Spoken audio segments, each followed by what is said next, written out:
తెలంగాణలో సర్ ప్రక్రియ మందగొడిగా కొనసాగుతోంది. మరో 10 రోజుల్లో సర్ ప్రక్రియ గడువు ముగియబోతోంది. తెలంగాణలో 99% ఇంటింటికి ఎన్యూమరేషన్ ఫామ్స్ పంపిణీ చేశారని సీఈఓ చెబుతున్నారు. రోజుకు 20 లక్షల ఫామ్స్ ఆన్లైన్ చేస్తున్నట్టు తెలిపారు. ఇప్పటికీ తమ ఇళ్లకు బీఎల్ఓలు రాలేదని ఓటర్లు చెబుతున్నారు.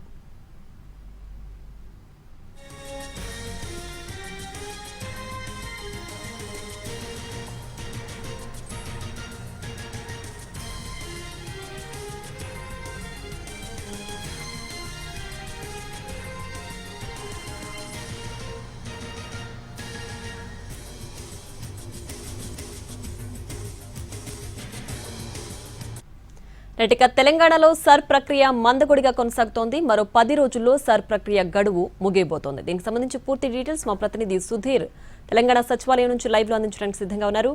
సుధీర్, తెలంగాణలో స్పెషల్ ఇంటెన్సివ్ రివిజన్ ప్రక్రియ చాలా మందకోడిగా కొనసాగుతుందని కూడా చెప్పవచ్చు. జూన్ 24 నుంచి ఈ ప్రక్రియ ప్రారంభమైంది.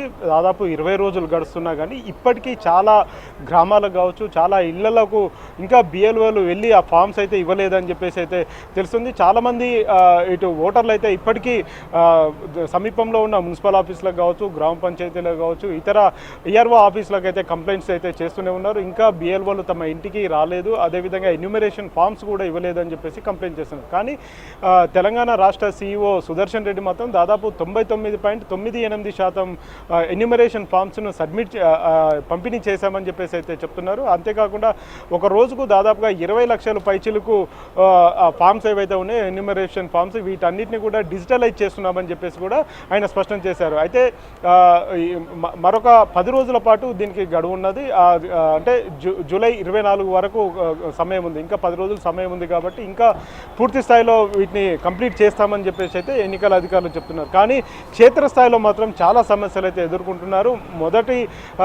మొదట్లో ఫామ్స్ ఏ విధంగా ఫిలప్ చేయాలనే విషయానికి చాలా వరకు వారికి అవగాహన లేకుండా పోయింది. అందులో అడుగుతున్న ప్రశ్నలు ఏవైతే ఉన్నాయో అందులో 2002 ఓటర్ల జాబితాలో తల్లిదండ్రుల పేర్లు సక్రమంగా ఉన్నాయా లేదా, ఇంటి పేర్లు సక్రమంగా ఉన్నాయా లేదా, 20-25 ఏళ్ల క్రితం ఉన్న అందులో ఉన్న పేర్లు ఏవైతే ఉన్నాయో ఎనామిల్స్ వాటిలో చాలా వరకు తప్పులు ఉన్నాయి. దాదాపుగా 30 లక్షల పైచిలకు ఎనామిల్స్ వచ్చాయి, వాటికి సంబంధించిన కంప్లైంట్స్ వచ్చాయని చెప్పేసి కూడా ఎన్నికల కమిషన్ అధికారులు చెప్పారు. అదేవిధంగా రెండు ప్రాంతాల్లో అంటే ఒక వ్యక్తికి 2 ఓట్లు ఉంటే ఖచ్చితంగా వారికి జైలు శిక్ష వేస్తామని చెప్పేసి కూడా ఎన్నికల అధికారులు ఇప్పటికే హెచ్చరించారు.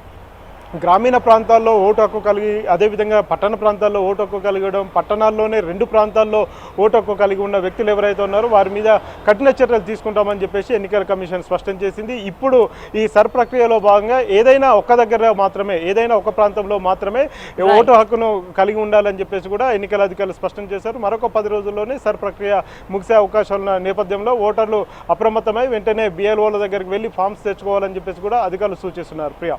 Right, Sudhir. Thanks for the updates.